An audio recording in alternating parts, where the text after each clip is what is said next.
So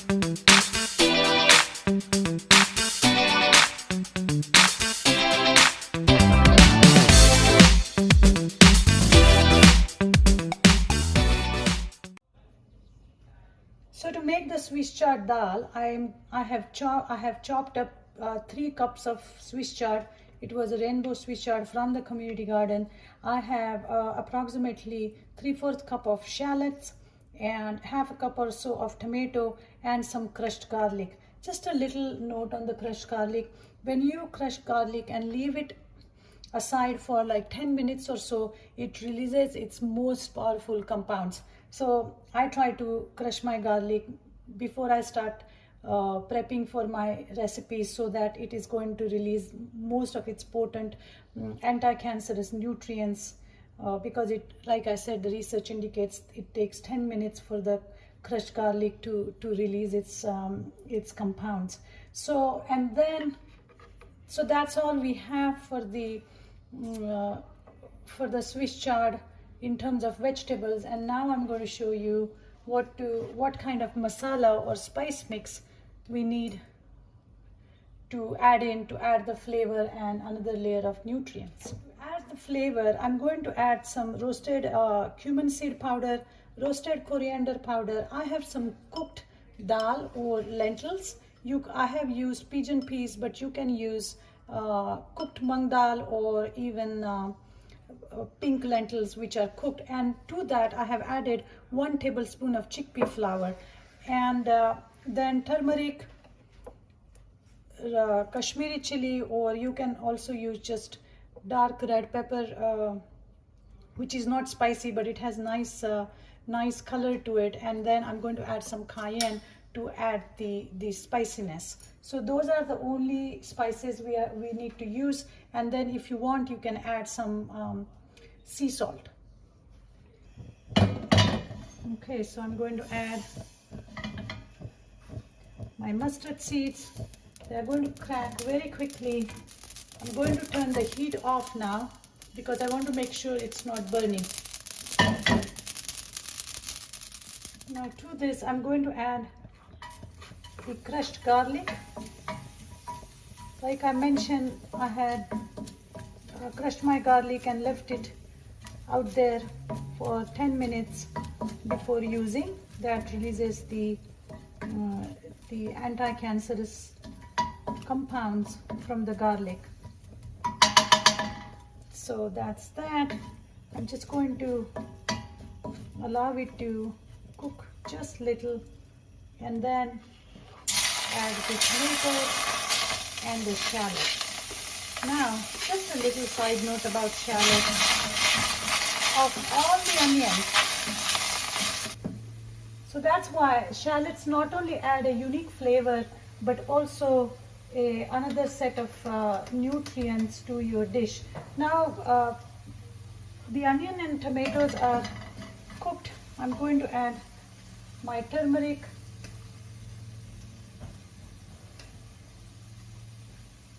and then I'm going to add the cumin,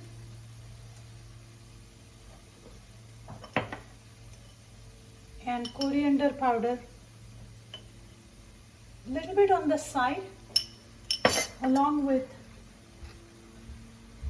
some cayenne. And like I said, I like my food a little bit on a spicier side, but you guys can adjust the spice level according to what you would like or your family will eat. And I'm just going to just roast this just for a second, just few seconds. You don't need to roast it for too long. And then mix everything in, and really this makes the base for our Swiss chard. Now I'm just going to add dash of my vegetable broth.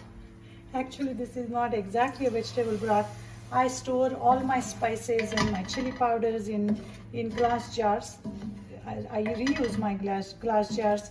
And yesterday we emptied this bottle which had cayenne pepper in it, and I just added some water to it and instead of just rinsing and wasting that water, I decided to use this, my cayenne pepper broth.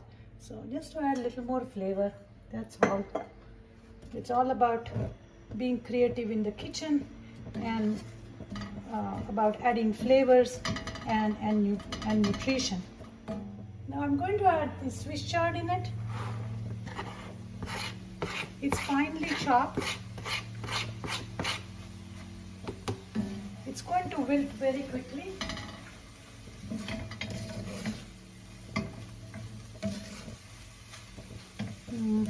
The spices, the flavors, the aroma is just amazing.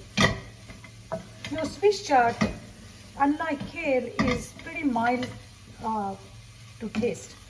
And if you are introducing something new to your family, and if you feel they are not going to go for it immediately, then you might want to start adding these greens to the green that they are used to eating. For example, spinach.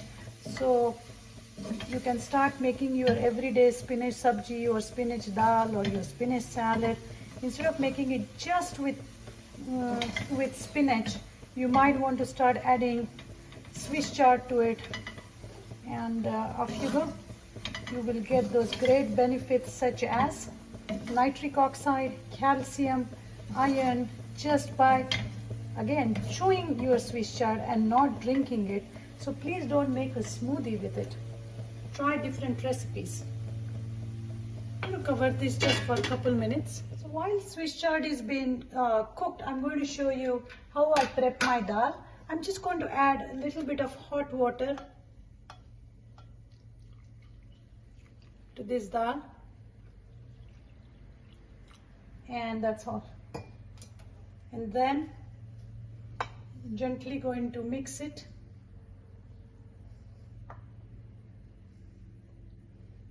And put it in this Swiss chard, the stir-fried Swiss chard, which has been cooked with all the spices. Now, when you add the dal mix or mixed dal, you want to make sure that your pot is hot. Okay, and that's it.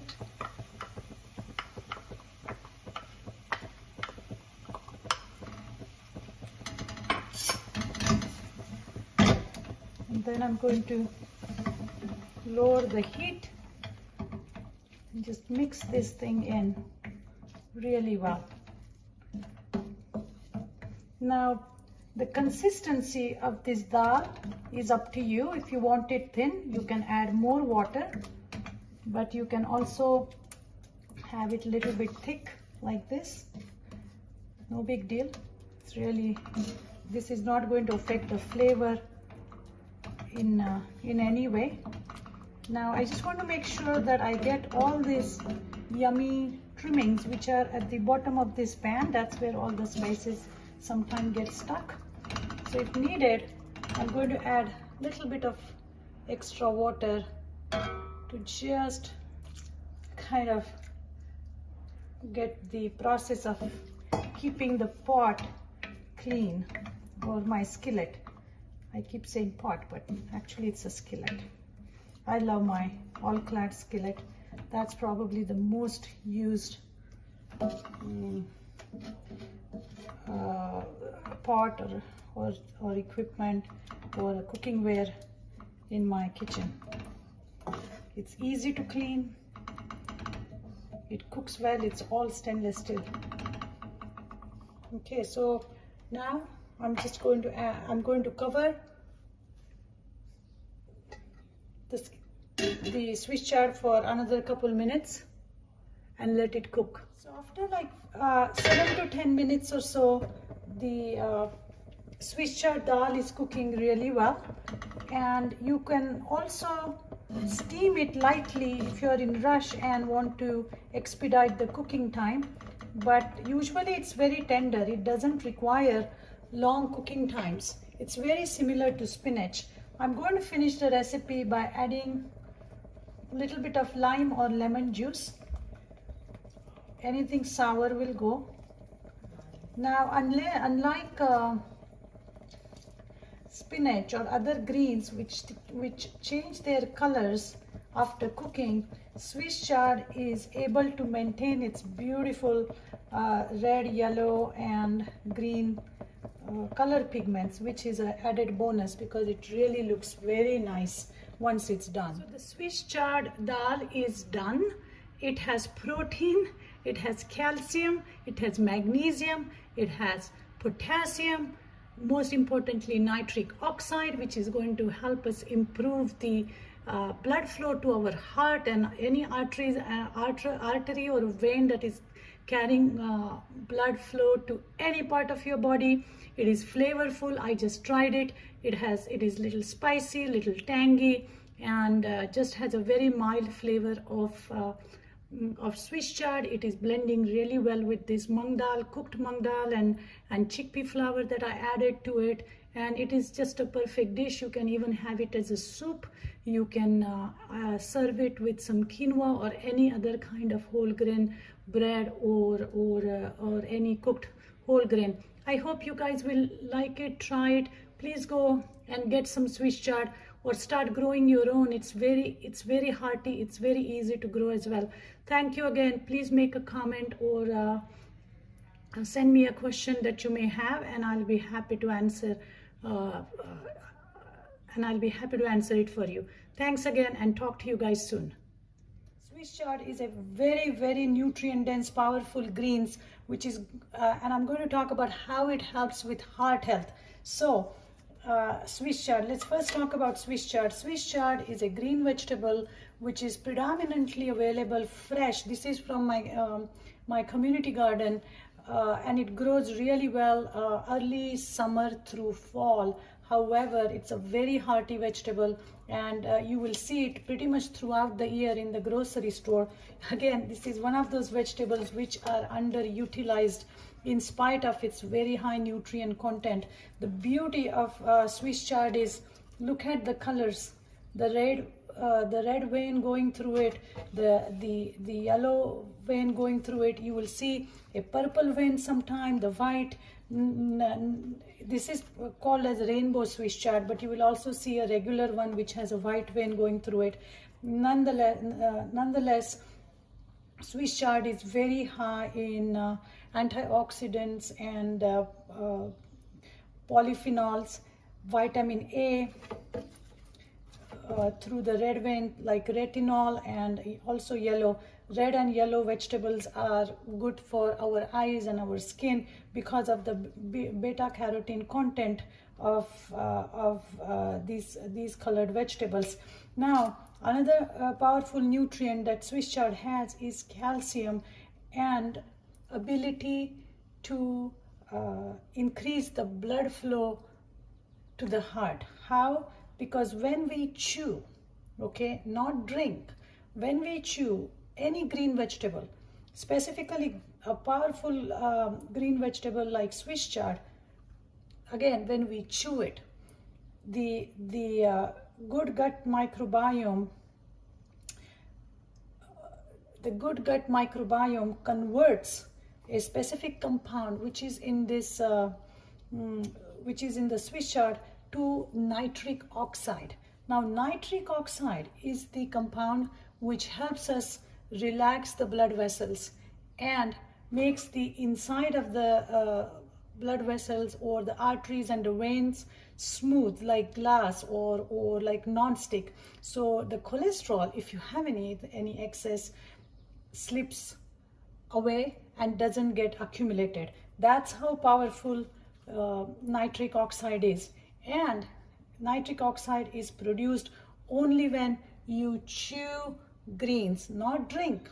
So again, that is an important factor. So make sure that you are eating some form of greens in every day.